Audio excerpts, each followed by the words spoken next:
When we last left off, the decades-long struggle between Chagdor and his half-sister, Pendi Angmu, had finally come to an end with their admittedly rather violent deaths. After this, a rather strange chapter in Sikkim's history occurred in 1717 following coronation of the new king, Gyur Med, when 5 Lepcha men claimed to be the reincarnation of an ancient wizard chief, Tesha Thing. However, after failing to substantiate these claims, the group was stoned to death. This was followed by another Bhutanese invasion in 1721, which briefly resulted in the occupation of Rabdansi, a series of uprisings by the Limbu in western Sikkim, and Nepalese raids in the 1780s. Tibetan intervention eventually brought peace to Sikkim. It also saved the kingdom, whose treasury was empty, from having to pay an indemnity to Nepal. That being said, in 1788, Nepal once again attacked Sikkim, occupying most of the kingdom's western territories and even taking Rabdansi. This in turn forced the king of Sikkim, Tenzing, to yet again flee to Tibet. But things were different this time.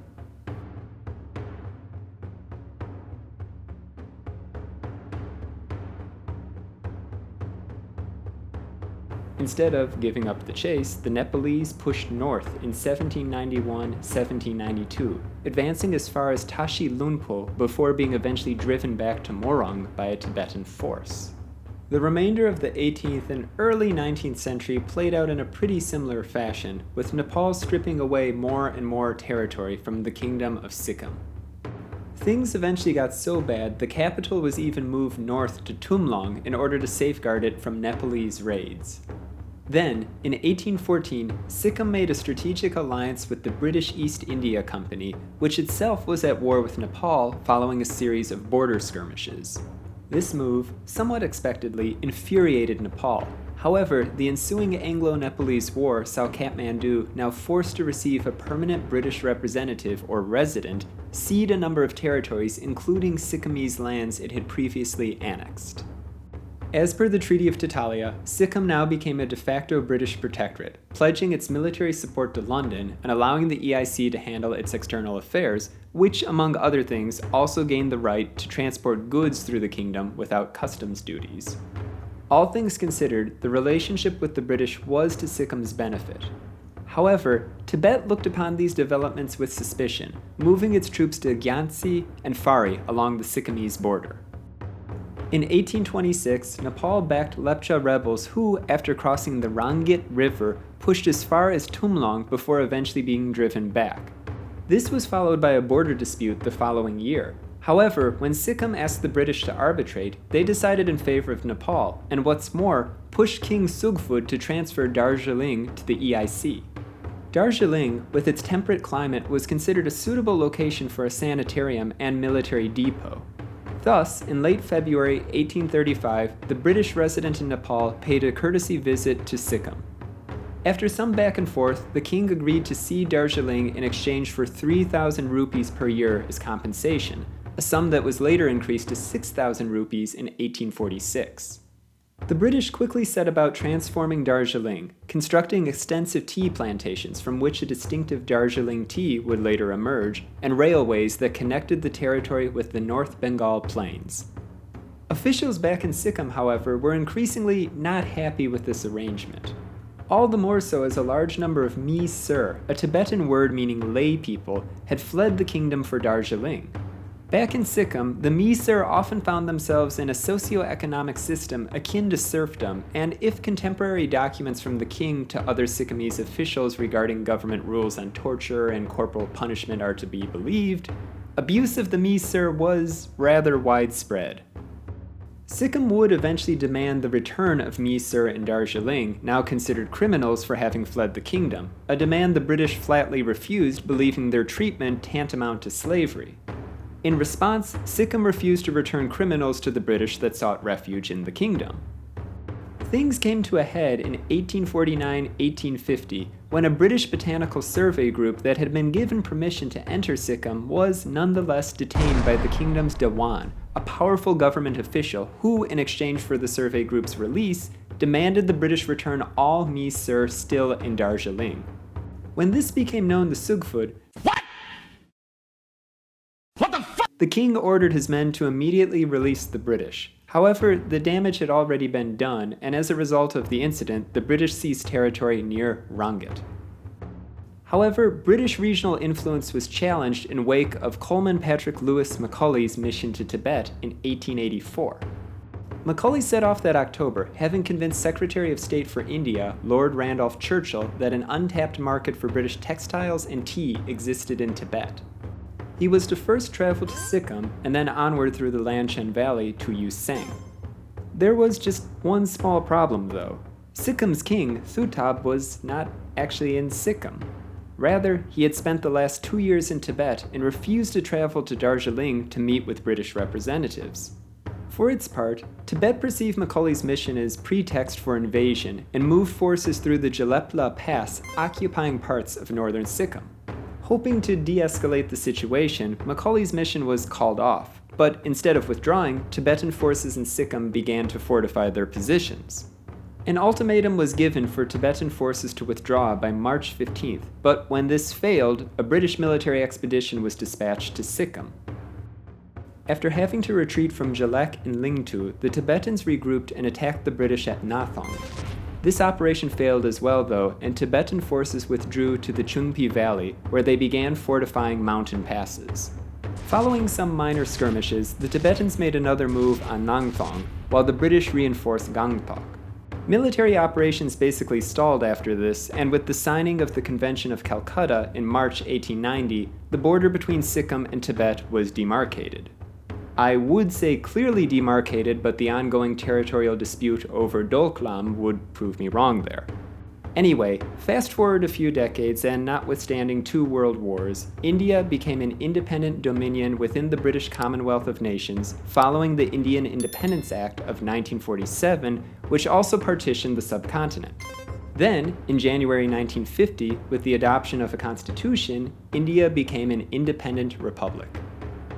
For his part, Palden Thondup, who served as negotiator for his father, King Tashi, until taking the throne himself in 1963, realized the significance of what was occurring, and therefore, prior to independence back in 1946, began lobbying alongside his cousin, Jigme Wangchuk from Bhutan, on the status of Sikkim following Britain's departure. Thondup, while not disputing Sikkim as one of the many princely states that formed the Raj, argued the Buddhist state had little, if any, cultural connection with India, noting the kingdom's historical links were clearly to the north in Tibet. As such, he was determined to ensure Sikkim's separate identity was respected, and, in Nehru, a man who was soon to become India's first prime minister, he found a receptive audience. In early 1947, Nehru pushed through a resolution that recognized both Sikkim and Bhutan were not Indian states, going on to say their future should be negotiated separately from that of India itself. For Thondup, this unquestionably was a major victory, all the more so because Sikkim was lumped in with Bhutan, which had signed a treaty of perpetual friendship and peace with the British and therefore was in a stronger position to assert its international identity, legally speaking. Events, however, were occurring up north that did not bode well for the small Himalayan kingdom. A large earthquake struck eastern Tibet in August 1950, while a year prior a comet was seen streaking across the sky in Lhasa. Many considered these omens of coming misfortune, and that October the prophecy seemingly was confirmed when Chinese troops, fresh off their victory over Chiang Kai-shek's nationalist forces, marched into Tibet.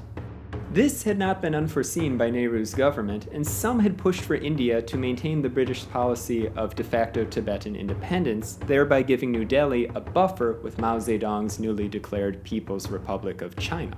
Despite pockets of resistance and a later appeal to the United Nations, Tibet was soon in Chinese hands. And this weighed heavily on the minds of decision-makers in New Delhi when considering Sikkim and Bhutan, all the more so with the apparent spread of communism to Nepal. On December 14th, a new treaty formalizing the status between Sikkim and India was signed. The former became a protectorate of New Delhi and would have autonomy in regards to its internal affairs, while India would be responsible for the defense and territorial integrity of Sikkim with the right to station troops in the kingdom. The government of Sikkim was to have no dealings with any foreign powers. Oh, and before going forward, it probably should be mentioned that Bhutan concluded a treaty of friendship with India back in August 1949, which essentially made it a protected state, which differs from a protectorate in that Bhutan continued to have the ability to conduct its own foreign policy. Anyway, within Sikkim itself, another change was occurring. Since the reign of Thuthob in the late 18th and early 19th century, a large number of Nepalese had begun settling in western Sikkim. Despite concern from the Bhutia Lepcha community, which made up the kingdom's ruling elite, Nepalese now accounted for roughly 75% of Sikkim's population by 1950. The Bhutia and Lepcha, in contrast, only made up 25% of the population. Seeking to preserve the established order, the so-called parity formula came into being, which gave the Bhutia Lepcha 50% of seats in the newly established Legislative Assembly, the Sikkim State Council, while the other 50% were reserved for Nepalese. This, however, was a far cry from the one-man, one-vote model favored by the Sikkim State Congress, a largely Nepalese political party that favored annexation by India and worked closely with the Indian National Congress. The SSC's main rival was the pro-independent Sikkim National Party, founded in 1950, which aimed to counter the influence of pro-Indian parties. From this point until the events of 1974, a political struggle within Sikkim took place, which in no small part was influenced by a then still emerging Sino-Indian rivalry. Then, following the 1959 Tibetan uprising, the 14th Dalai Lama fled to India. He was not alone, as a stream of Tibetan refugees soon began to pour in. As a contemporary article stated, what happens in Tibet has always echoed in Sikkim. Indeed, that seemed true, with rumors beginning to spread that China aimed to liberate Sikkim and possibly even Bhutan. War finally came in 1962, when China attacked India on multiple points of its disputed Himalayan border. And while the status quo was maintained in Assam, Beijing managed to consolidate its position in Aksai Chin. This was followed by the Indo-Pakistani War and, in 1967, the Nathu-La and Cho-La clashes, which saw China attack two mountain passes in Sikkim. Against this backdrop, King Thondup began to openly consider the idea of declaring Sikkim an independent country and nullifying the 1950 treaty with India that had made the kingdom a protectorate. He even thought about applying for UN membership. Importantly, however, the king had lost a crucial ally following the death of Nehru in 1964, and his eventual successor, Indira Gandhi, had a firm policy of a unified India. Meanwhile, in Sikkim itself, a number of pro-Indian parties had united to form the Sikkim National Congress. Under the leadership of Kazi Lendup Dorji, a Bhutia, the party was to represent all ethnic groups in Sikkim and facilitate the kingdom's democratization. Following New Delhi's intervention during the Bangladesh Liberation War, the Research and Analysis Wing, India's foreign intelligence agency, began laying the groundwork for an operation in Sikkim which almost certainly included some cooperation with the SNC.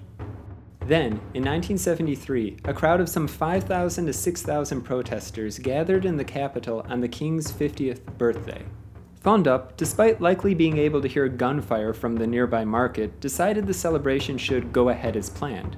However, the following day, he found himself in a skirmish with protesters when going out for a drive. Realizing the situation had spun out of his control, the king formally requested the Indian government intervene and quell the protest in Gangtok. This led to a three-way agreement between Thondup, the SNC, and the Indian government, in which the king remained as head of state, Kazi became prime minister, and a model for responsible government was established. In the 1974 election that followed, the SNC won an overwhelming majority, and shortly after this called for Sikkim to merge with India. This call was again repeated in 1975, which prompted the king to voice his opposition to such a move. This, however, gave New Delhi a pretext for intervention, as Thondup had technically acted against the decision of Sikkim's democratically elected government, and on April 9th, Indian troops entered the royal palace, placing the king under house arrest. A few days later, on April 14th, a referendum was held in which over 97% of the population voted to abolish the monarchy. That being said, it should be noted that India moved close to 100,000 soldiers into Sikkim in the days before the referendum, which itself had a population of less than 200,000. Regardless, after that, India's parliament passed the 36th Amendment to its constitution, transforming Sikkim from a protectorate into a state. The subsequent Indian Prime Minister, Morarji Desai, later regretted and criticized the annexation, but at that point it was too late. Sikkim's last king reportedly attempted suicide in 1976 by overdosing on barbiturates. He later died of cancer on January 29, 1982. He was 58 years old. Kazi became the new state of Sikkim's first chief minister, a position he held until 1979. He later died in 2007 at the ripe old age of 102.